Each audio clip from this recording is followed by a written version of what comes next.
Les Pélasges, ancêtres de l'Europe. Dans l'épisode d'aujourd'hui, on va parler de l'antique peuple des Pélasges, un peuple si vieux qu'il pourrait être l'ancêtre des peuples européens. Où ont-ils vécu et qui étaient les Pélasges? Quelle était leur origine? Quand ont-ils existé? Qu'ont-ils laissé derrière eux? C'est à toutes ces questions, les unes plus énigmatiques que les autres, qu'on va essayer d'y répondre ou du moins s'approcher au plus près de la vérité. Chapitre 1, où ont-ils vécu et qui étaient les Pélasges? De ce que l'on sait d'aujourd'hui, suite aux nombreuses fouilles archéologiques et découvertes, est que les Pélasges ont vécu dans la région qu'on nomme aujourd'hui les Balkans, dont les plus grands vestiges se trouvent dans le territoire actuel de l'Albanie, de la Bulgarie, de la Grèce et de la Macédoine du Nord. Les frontières d'aujourd'hui de ces pays n'ont rien à voir avec une quelconque délimitation de cet antique peuple, mais elles sont dues à plus de 3 millénaires de migration et d'invasion qui ont fini par venir à bout des Pélasges, en commençant par l'invasion mycénienne de la Grèce d'aujourd'hui vers l'âge du bronze, c'est-à-dire aux alentours de 1300 à 1200 avant notre ère, et de l'invasion des barbares et slaves entre le 5e et 8e siècle après Jésus-Christ de la Macédoine du Nord et une partie de la Bulgarie. Suite à leur dispersion, certaines tribus pélagiques ont fini par s'assembler à d'autres tribus et ainsi former de nouvelles peuplades pour voir ainsi se créer les Illyriens, Dardaniens, Molos et Pyrotes, Thraces, Daces et Thessaliens, chacun de ces peuples dans leurs régions respectives. Les Pélasges étaient ce que l'on peut qualifier aujourd'hui, un peuple proto-européen, c'est-à-dire, un peuple qui vivait déjà sur le continent européen avant les grandes migrations d'Asie mineure et de la région scandinave pour le centre de l'Europe. Leur centre d'établissement se trouve être sur le territoire qui appartient aujourd'hui à la Grèce et l'Albanie, entre Béra avec le mont Tomor et le Péloponnèse. Au 8e siècle avant notre ère, Homère, célèbre poète et auteur de l'Iliade et de l'Odyssée, a mentionné le fait que les Pélasges étaient originaires de Thessalie avec sa célèbre citation « Les tribus Pélasges aux bonnes lances, des Pélasges habitants de la plantureuse Larisse ». De même qu'il a précisé que la cité d'Argos est appelée « pélagique », c'est-à-dire une cité Pélage, et que la principale région de Thessalie se nomme Pélasgiotide. L'historien et géographe, Hérodote, au 5e siècle avant Jésus-Christ, déclara que le premier nom donné à la région où s'étaient fondées les cités-États helléniques se nommait Pélagie, et ainsi il donne une origine pélagique aux Éoliens.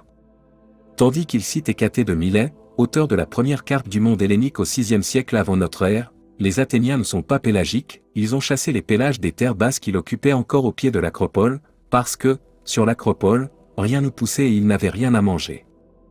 Pour précision, les Athéniens, lorsqu'ils ont envahi la région et l'acropole, ils ont expulsé les Pélasges pour les basses terres encore marécageuses car les croyant stériles, sous y mettent, jusqu'à s'en apercevoir qu'en fait elles donnaient d'abondantes récoltes. Après cela, les Athéniens décidèrent d'expulser les Pélasges de ces derniers lieux jusqu'à n'en plus rester un seul. Les Pélasges qui vivaient sur l'île de Lemnos furent quant à eux chassés par le fils de Simon, Miltiade, qui était un stratège athénien, ainsi que Tyran de Chersonèse qui jouera un grand rôle lors de la bataille de Marathon.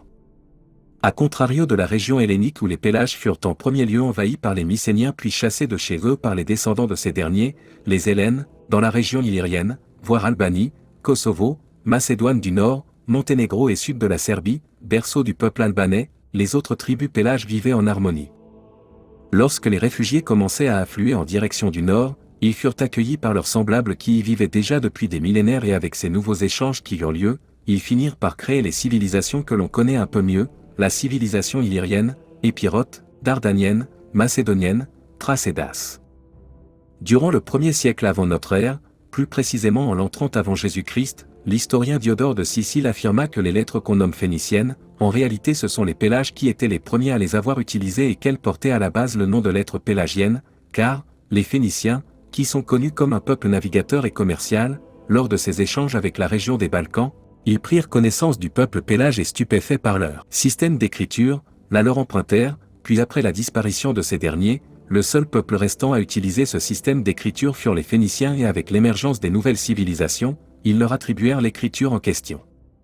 Vers les années 100 à 120 de notre ère, dans son recueil « Vie parallèle », Plutarque cita que les Pélasges pouvaient être les ancêtres des Romains par ces phrases « Après avoir parcouru la plus grande partie de la terre et dompté plusieurs nations, ils s'arrêtèrent au lieu où est aujourd'hui Rome, et pour marquer la force de leurs armes, ils donnèrent ce nom à la ville qu'ils y bâtirent. »